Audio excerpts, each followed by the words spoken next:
ಇನ್ನ ನಿಮ್ಮ ಕನ್ನಡ ಪ್ರೀತಿನ ನಿಮ್ಮ ಸೀರಿಯಲ್ಗಳಲ್ಲಿ ಕನ್ನಡತಿ ಸೀರಿಯಲ್ ಎಲ್ಲ ನೋಡಿದೀವಿ. ಅದನ್ನ ಬಿಟ್ಟು ಆಸ್ ಎ ರಂಜಿನಿ ರಾಘವನ್ ಅವ್ರಿಗೆ ಕನ್ನಡದ ಮೇಲೆ ಎಷ್ಟು ಅಭಿಮಾನ ಇದೆ? ಕನ್ನಡ ಅಂದ್ರೆ ಯಾವ ತರ? ಕನ್ನಡ ಅಂದ್ರೆ ಇವತ್ತಿಗೆ ನನಗೆ ಅನ್ನ ಕೊಡ್ತಿರೋದು ಕನ್ನಡ. ಈ ಕನ್ನಡ ಭಾಷೆ, ಇವಾಗ ನೀವು ಇಂಟರ್ವ್ಯೂ ಮಾಡ್ತಿರೋದು ಕನ್ನಡದಲ್ಲಿ, ನಾನು ಮಾಡ್ತಾ ಇರೋದು ಕನ್ನಡ ಸಿನಿಮಾ, ನಾನು ಬರೆಯೋದು ಕನ್ನಡದ ಪುಸ್ತಕ. ಹಾಗಾಗಿ ನನ್ನ ಅಸ್ತಿತ್ವ ಮತ್ತೆ ನನ್ನ ವೃತ್ತಿ ಮತ್ತೆ ನನ್ನ ಐಡೆಂಟಿಟಿ ಎಲ್ಲವೂ ಕನ್ನಡ. ಐ ಥಿಂಕ್ ಸುಮಾರು ಜನಕ್ಕೆ, ಕೆಲವರಿಗೆ ಈಗ ಬೇರೆ ಬೇರೆ ಕನ್ನಡಿಗರಾಗಿದ್ದು ಕೂಡ ಬೇರೆ ಬೇರೆ ದೇಶಗಳಲ್ಲಿ ಬೇರೆ ಬೇರೆ ಭಾಷೆಯವ್ರ ಜೊತೆ ಕೆಲಸ ಮಾಡ್ತಿದ್ರು, ಅವರಿಗೆ ಆ ನಂಟಿರುತ್ತೆ. ಎಲ್ಲರಿಗೂ ಇರೋ ಹಾಗೆ ನಮ್ಮ ತಾಯಿ ನಮ್ಮ ಕನ್ನಡ ಅನ್ನೋದು ನನಗಿದೆ ಇದೆ.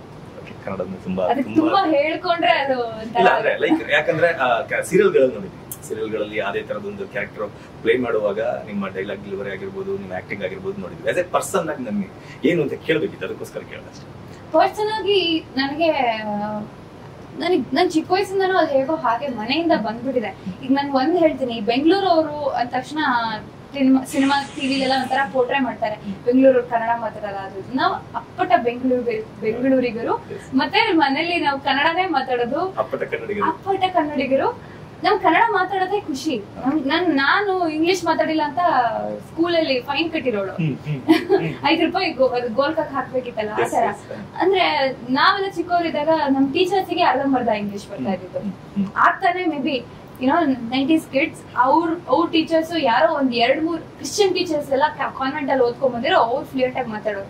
ಪಾಪ ಇನ್ಯಾವ್ದೋ ಗೌರ್ಮೆಂಟ್ ಸ್ಕೂಲಲ್ಲೋ ಅಲ್ಲೂ ಇಲ್ಲೋ ಅವರ ಶಿಕ್ಷಣದಲ್ಲಿ ಕೊರತೆ ಇರ್ತಾ ಇರ್ಲಿಲ್ಲ.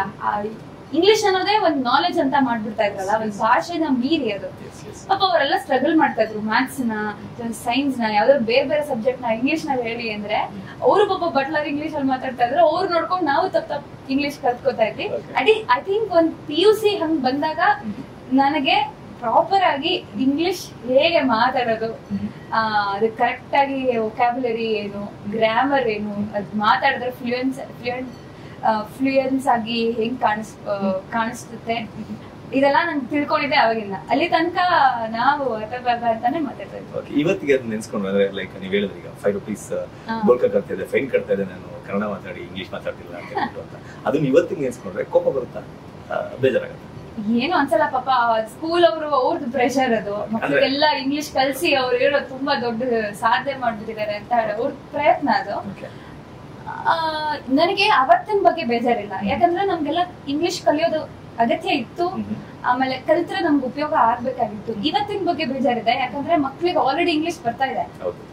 ಅವ್ರ ಮನೆಯಲ್ಲಿಂದ ಬರ್ತಾ ಇದೆ, ಅವ್ರ ಸ್ಕೂಲಿಂದ ಬರ್ತಾ ಇದೆ, ಅವ್ರ ಪರಿಸರ ಸೊಸೈಟಿ ಎಲ್ಲದ್ರಿಂದ ಬರ್ತಾ ಇದೆ.